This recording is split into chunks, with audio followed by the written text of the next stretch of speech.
E, Caio, por que ele está calado? É covardia ou valentia? Valentia ficar calado?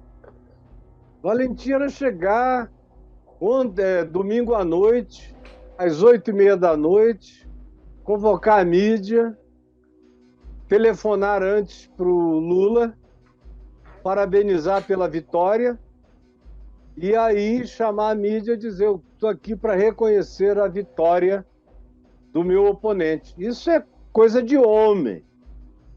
Isso é coisa de gente nobre. Isso é coisa de gente reta. Isso é coisa de gente corajosa. Braulio está errando muito. É coisa de gente corajosa. Agora, covardia é o que determina esse homem. Eu venho dizendo a vocês, ele é covarde. Ele só tira onda onde tem seguidor em volta. Se você colocar ele numa sala fechada, com o Lula trancada, ele vai tratar o Lula da melhor maneira possível. Até porque o Lula está com 77 anos, ele com 67 anos, mas o Lula faz apoio direitinho, não é assim não. E está malhando desde os dias na prisão, está com cada braço, está musculosinho, está sarado. O Bozo não aguenta o Lula, nem com 10 anos de diferença. Ele é um covarde, é um frouxo. Eu venho dizendo isso a vocês e vocês não acreditam. E ele agora, na frouxidão dele, fez um apelo aos caminhoneiros para entupirem as artérias desse país, que eu espero que mude o seu modal locomotivo para as estradas de ferro o quanto antes, vá mudando, mudando e mudando, porque é inadmissível que a gente só possa transportar coisas através de caminhão no modelo americano, que é um modelo atrasado comparado com o modelo europeu do mundo inteiro. Se nós não acabarmos com isso, nós vamos ter sempre entes de coagulação do fluxo de trabalho dos trabalhadores do Brasil, que no caso são os caminhoneiros altamente compráveis, altamente corruptíveis, altamente seduzíveis, altamente influenciáveis. Nós não podemos depender de tantas cabeças. Num trem não acontece isso. Não acontece. Garanto a vocês, vocês ouviram falar de paralisia de trens na Europa porque alguém se chateou com alguma coisa, algum grupo, algum sindicato? Você não ouve falar. Não houve, porque não há ocasião. Aqui ele tem a ocasião perfeita. Aí ele fica usando esses caras. Você veja, o Mourão telefonou para o Alckmin, parabenizando pela vitória. O Mourão é homem. Mourão se ofereceu também, ó, se for preciso, eu dialogo com todo mundo.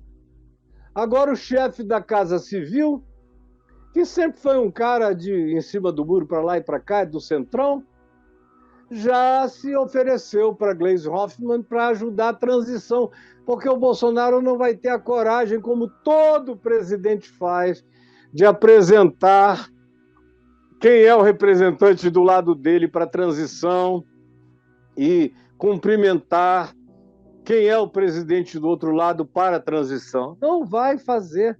Como ele também já disse, não sei se vai cumprir, mas que ele disse, que quem vai passar a faixa para o Lula é o Mourão. Por quê? Porque ele é um covarde que não tem coragem de olhar nos olhos do Lula. Ele tinha lá no debate nervoso. No último ele quase cai. A cara foi ficando macerada, empedrada. E olha que ele nem recebeu as respostas mais veementes. Desculpa, não é arrogância não. Se eu tivesse naquele debate, eu tinha comido esse cara pela cabeça, pelos pés, pelos braços e por onde você quiser, porque o ser de mente mais coagulada, mentirosa, e a coisa mais fácil era ir desmentindo mentira por mentira, só mentira. Mas A mentira é um instrumento do covarde. A verdade é aquilo com o qual os corajosos lidam. Os mentirosos mentem, se escondem, como ele está em estado de reclusão. Como os golpes que ele tramou não deram certo e o exército já se colocou à disposição, só fez uma sugestão. Disseram para o Lula: nós sabemos que, forçosamente, o senhor vai indicar um ministro da Defesa Civil, como é natural. Nós só pedimos que seja uma pessoa que tenha alguma intimidade com as Forças Armadas, para que o diálogo seja fácil. E, obviamente, o Lula vai escolher alguém que tenha esse trânsito, tenha essa relação, tenha essa intimidade, tenha essa proximidade. O próprio Alckmin é uma pessoa que tem muita proximidade com militares, é respeitadíssimo no meio. E há outros também. Então foi a única imposição, mas dos militares não vem nada, nem de PMs, nem de ninguém, nem dos governadores, nem de coisa alguma. Ele está isolado. Ele está isolado. Eventualmente até a mulher dele está falando pouco, se é que está falando. Porque as coisas não estão nada bem no Palácio da Alvorada e nem no Palácio do Planalto. Covardia é o nome da atitude dele, porque covarde é o que ele sempre foi. Ele é que... Veja se ele já puxou confusão com algum cara, com algum homem ali no Congresso. Ele só briga com mulher. Tem ódio de mulher. Vê se que o Alexandre Frota, Alexandre Frota não, como é o nome do deputado? É Alexandre Frota? Porque tem alguns Frotas aí, às vezes... Como? Qual deputado federal? Alexandre Frota. O Alexandre Frota, que é o ex-bolsonarista, que desce o pau nele. Ele foi bolsonarista, deixou de ser. Isso. E deixou de ser anarquizando o Bolsonaro. Exatamente. E ele partiu para cima do Alexandre Frota. Cara, ele, os filhos dele, todo mundo junto ali, não davam um para enfrentar o Alexandre Frota. Agora vai para cima de Maria do Rosário, anarquiza Simone Tebet, Marina. É só mulher, ele é homofóbico, covarde. E perverso, me desculpe, aquele homem é perverso. Vocês é que entraram tanto na perversidade dos pastores que deixaram de ter discernimento para a perversidade. O que mais, Braulinho? Aí o pessoal tá aqui botando quente pra cima, né, cara? Porque... Não tem problema, pode vir quente que eu tô fervendo. Caio, o Lula é um ladrão. Escuta essa aqui. Caio, o Lula é um ladrão que roubou o Brasil e foi eleito pelas urnas do TSE. Eu gostaria de saber por que você não fala dos crimes do Lula. Um presidente ladrão é tão... Olha essa frase dele para finalizar, Caio. Um presidente ladrão é tão ou pior que um ditador. Não, meu amigo, no meu mundo, nada é pior do que um ditador, meu filho. É porque você nunca esteve sob uma ditadura. Um cara como você, eu queria ter dinheiro para mandar para um país ditatorial no mundo. Eu deveria te mandar para Venezuela, te mandar para Guatemala, te mandar para Cuba, te mandar para a Rússia autocrática do Putin, para você saber o que é um país autocrata, um país ditatorial. Te mandar para a Arábia Saudita, meu garoto. Vai ser feliz na Arábia Saudita, com todos os usos e costumes de Damares, lá na Arábia Saudita. A minha mulher perguntou no Instagram, se você tivesse que liberar Caifás ou Barrabás, quem você liberaria? Porque a escolha não era entre Jesus e Barrabás. Quem era Jesus? Quem seria? Lula? Não. Bolsonaro? Jamais. Quem estava em questão ali era Barrabás e Caifás. Não era Barrabás e Jesus. Jesus não estava nessa confusão. Agora, A maioria votou dos cristãos em Caifás, que é quem matou Jesus. Eles votaram naquilo que acabou com o evangelho, com o que sobrava de evangelho. E já não sobrava quase nada, não ficou nada. Mas olha, deixa eu te dizer, eu prefiro um ladrão, sabe por quê? Eu aprendi a lidar com ladrão desde criança. Eu sou filho de um advogado criminalista, um advogado de defesa.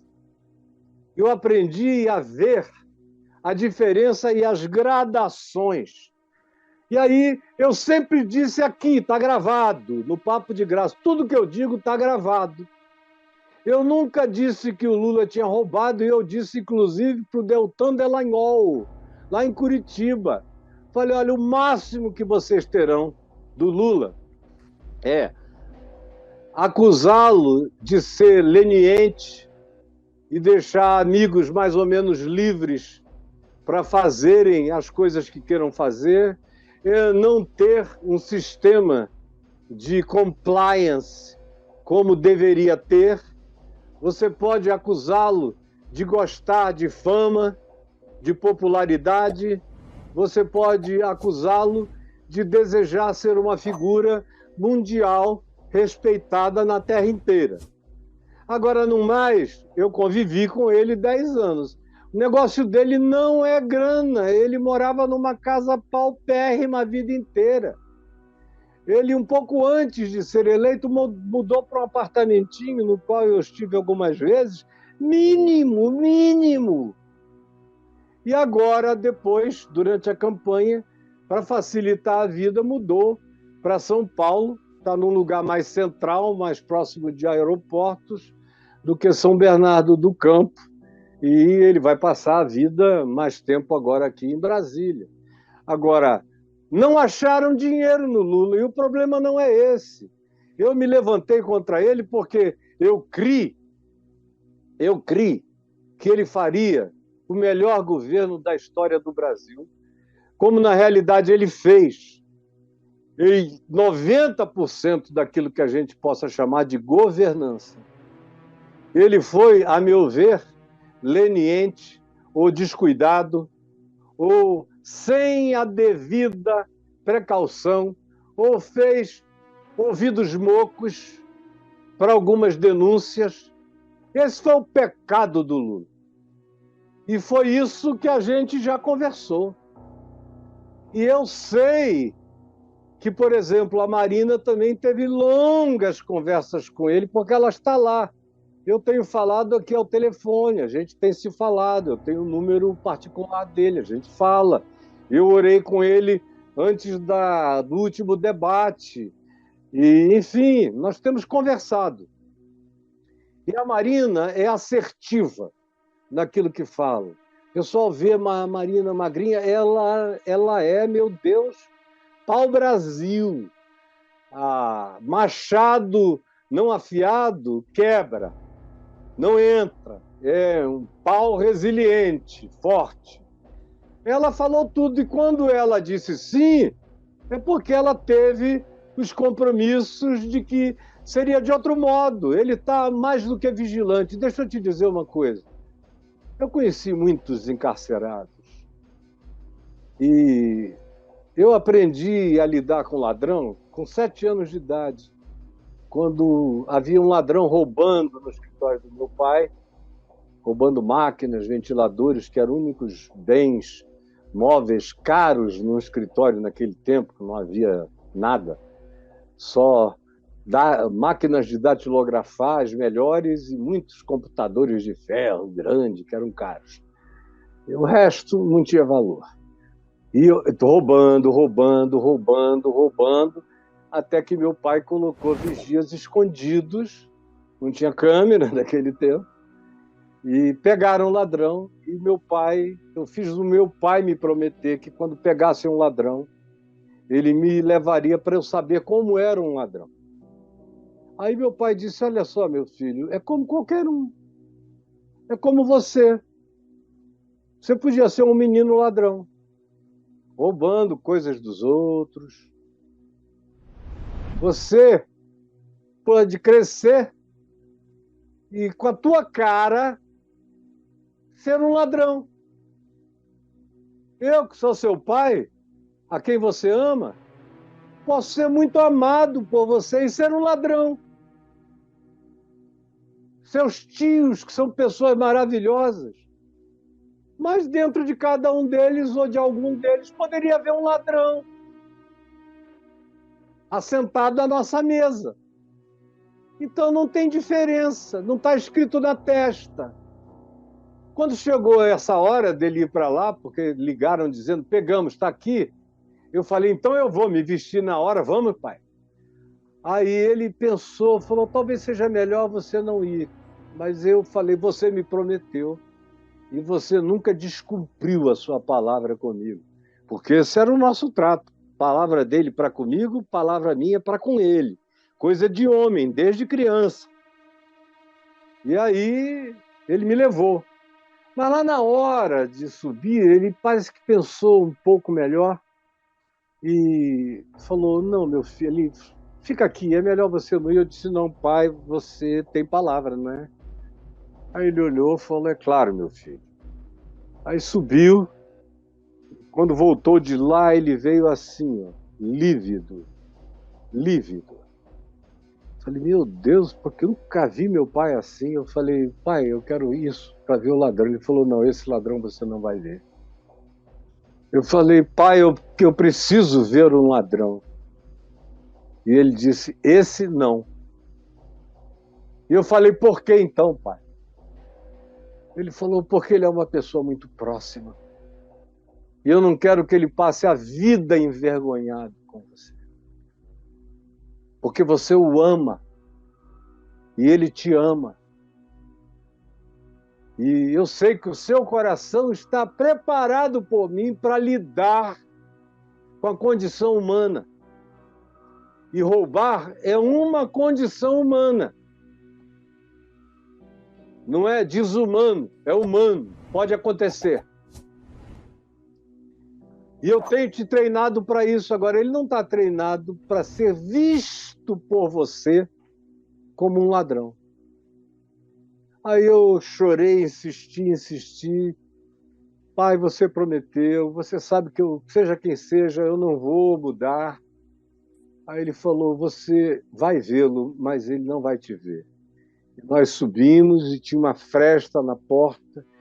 Ele me botou naquele cantinho da fresta em que eu vi o rosto do meu vizinho, que era bem mais velho do que eu tinha 7, ele tinha 18, mas ele jogava bola comigo, ele ia para o sítio com a gente, ele me levava para os cinemas, eu gostava de ir ao cinema todo sábado, nas matinês, via o mesmo filme 20 vezes, porque não mudava, mas eu ia para rir nas mesmas horas, como toda boa criança.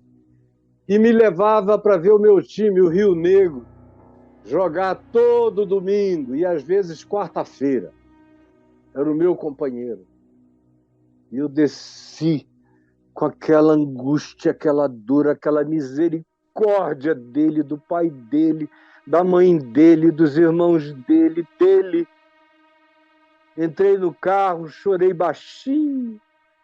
Papai perguntou, o que você está sentindo? Eu falei, eu não sei, é uma dor de amor, pai.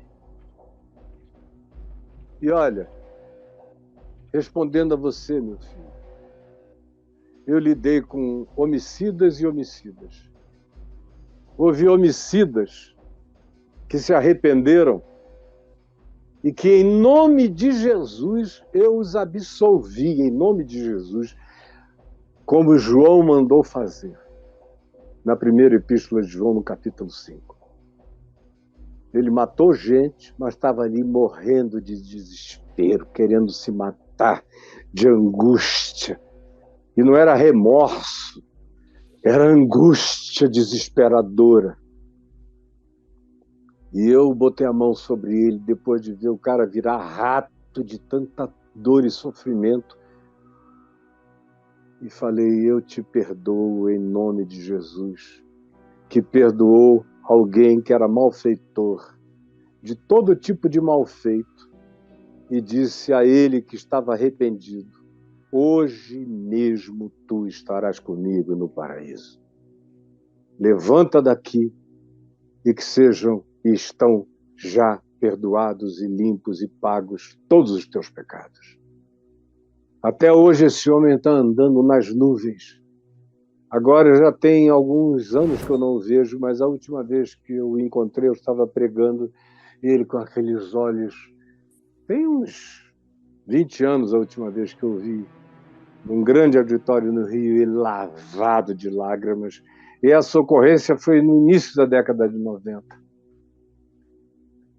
E convivendo em Bangu 1 toda terça e toda quinta, durante 3 anos, com todo tipo de bandidos, eu aprendi as gradações. Havia criminosos ali que, quando o governador ou o secretário de segurança, que era o Arthur Lavigne, pai da Paula Lavigne, que é meu primo de 3º grau, e a Paula, minha prima de 4º grau, inclusive semana passada nós conversamos, quando o Arthur me perguntava, Caio, tem algum preso de lá que você recomende a transferência para um presídio mais suave, mais aberto, mais humano? E eu dizia, tem. E teve uma vez que eu recomendei 12 para saírem de Bangu e irem para lá. E ele falou, e esses outros aqui? Eu falei, olha, não pode liberar nenhum desses.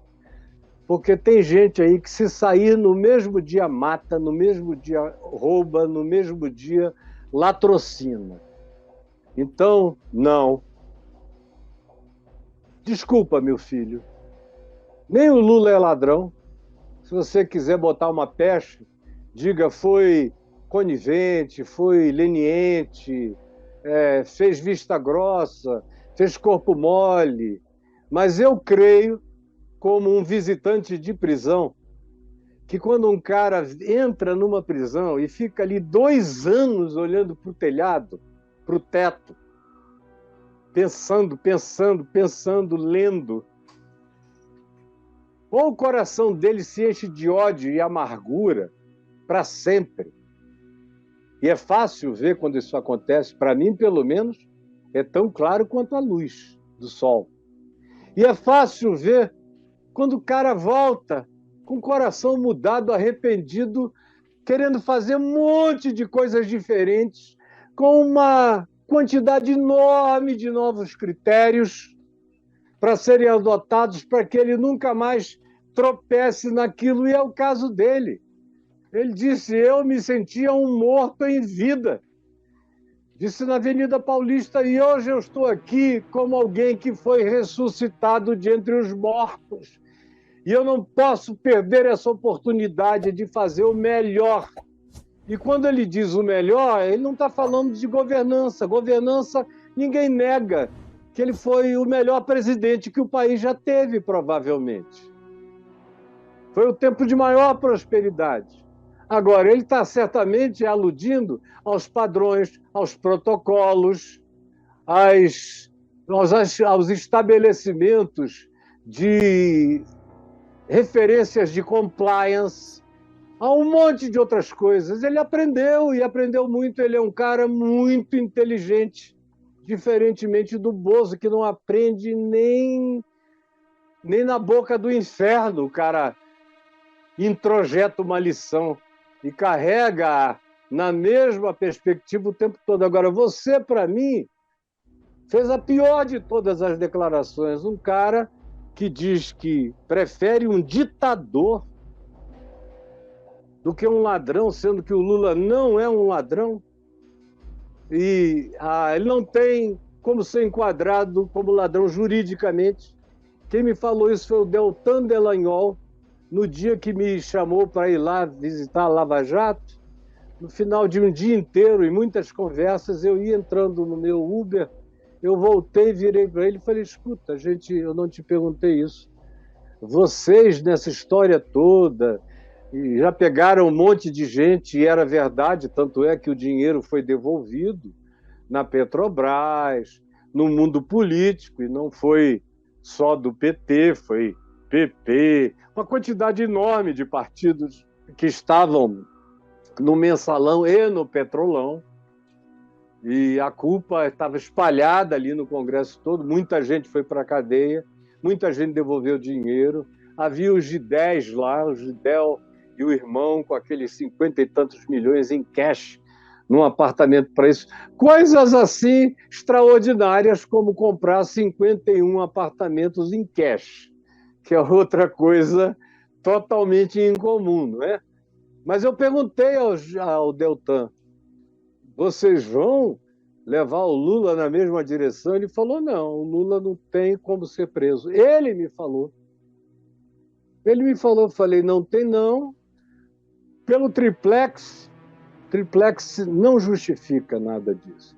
E o sítio também não. E as outras coisas são ainda muito esparsas. Aí eu falei, então por que você o colocou no centro daquele PowerPoint?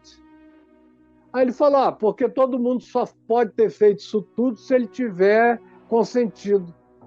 Eu falei, o perigo, sabe qual é?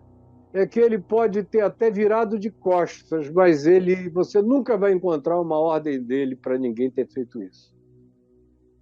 E ele pode até dar um sorrisinho, não falar nada e andar, mas ele mesmo não é o negócio dele, não é pegar nisso, não é ter no banco, não é não. Aí ele falou, eu sei disso. Ele só será preso se fizer uma coisa nova, que ele não fez até hoje. Quando eu vi o Moro dar 8 anos e 6 meses, eu levei um susto.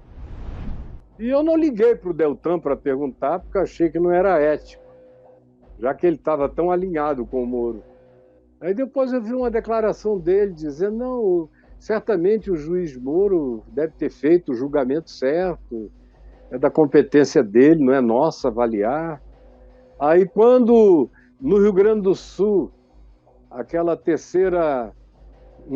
segunda instância, com 3 desembargadores, reformou a sentença para 12 anos e 6 meses, aí eu falei, cara, esse negócio agora virou perversidade.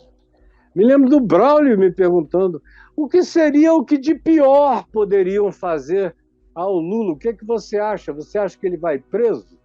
Eu falei, olha, só se for uma coisa simbólica. Braulio lembra. Só se for uma coisa simbólica.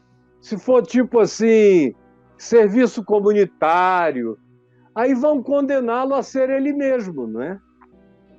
Era como quando disseram que eu seria preso.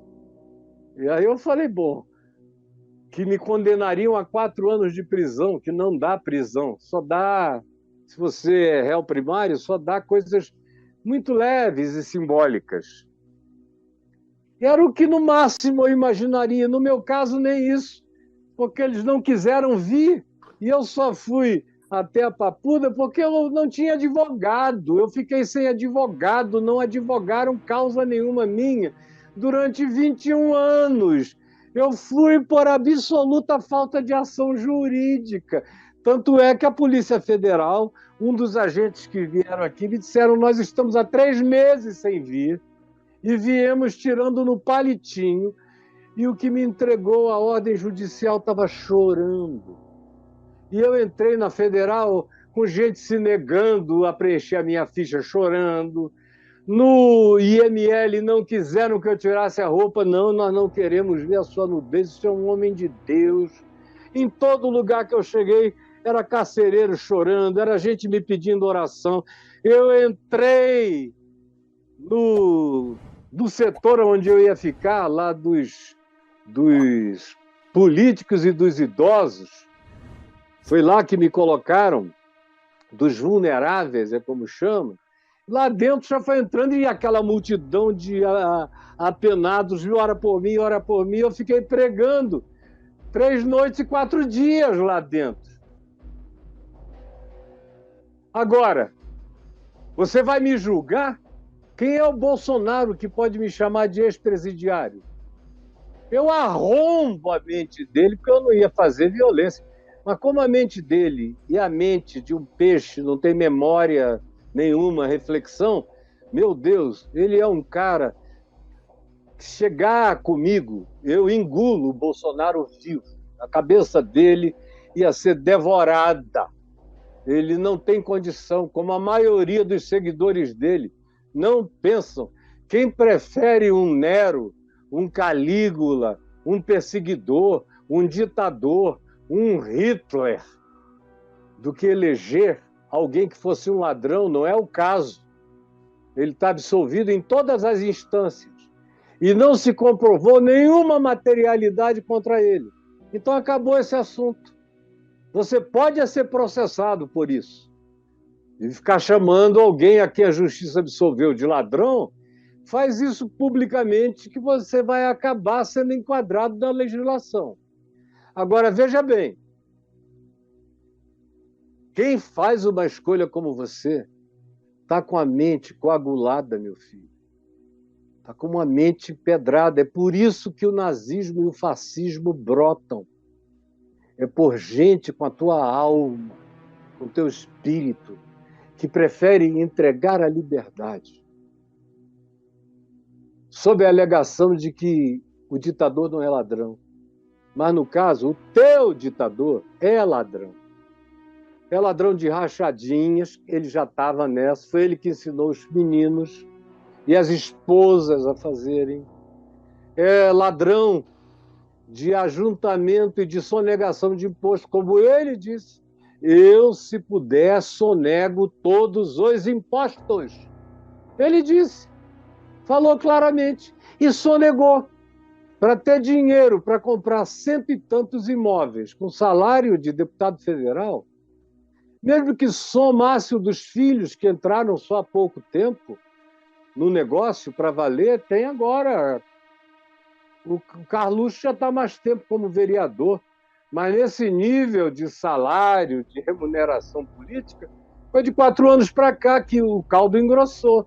Não dava tempo, vinham metendo a mão há muito tempo para comprar depois 51 imóveis, lavando o dinheiro, botando o nome até da mãe, de gente da família para todo lado e pagando em cash 26 milhões de reais. Onde é que você consegue isso? Sendo um deputado federal honesto e não roubando nada, garoto. Esse aí tem prova patrimonial. Prova patrimonial que entrou através de um dinheiro que ele não tem como explicar.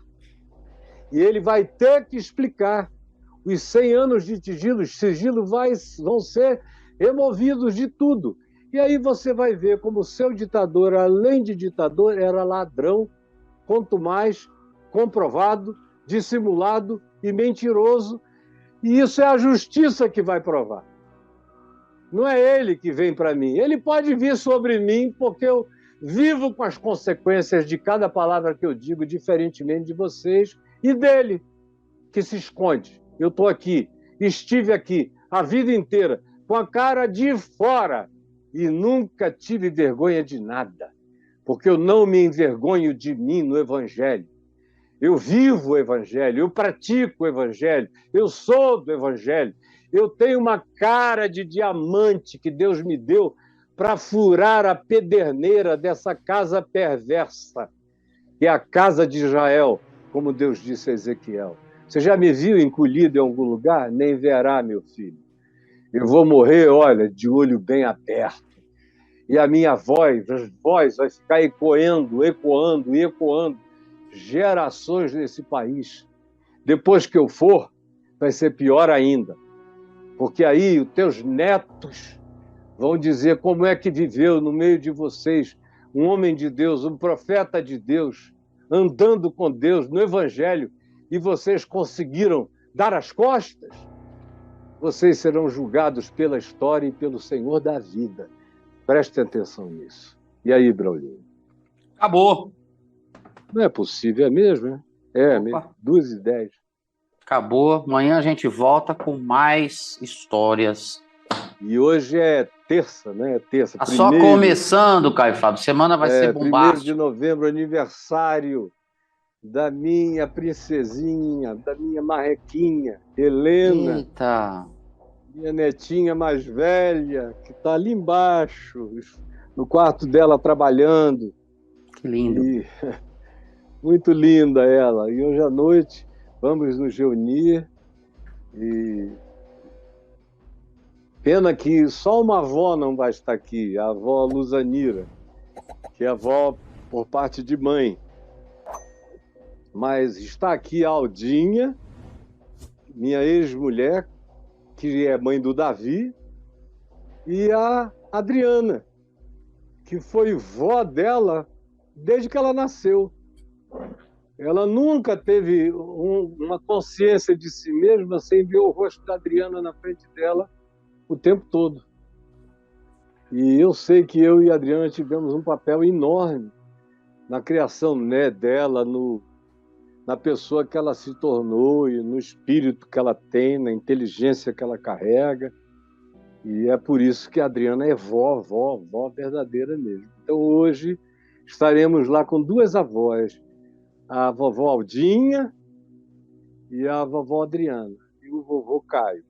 E as tias, os sobrinhos, os primos, todo mundo juntos, celebrando os 23 aninhos da minha princesinha, do meu raminho de esperança, que nasceu quando eu ia lançar o livro Nefilim.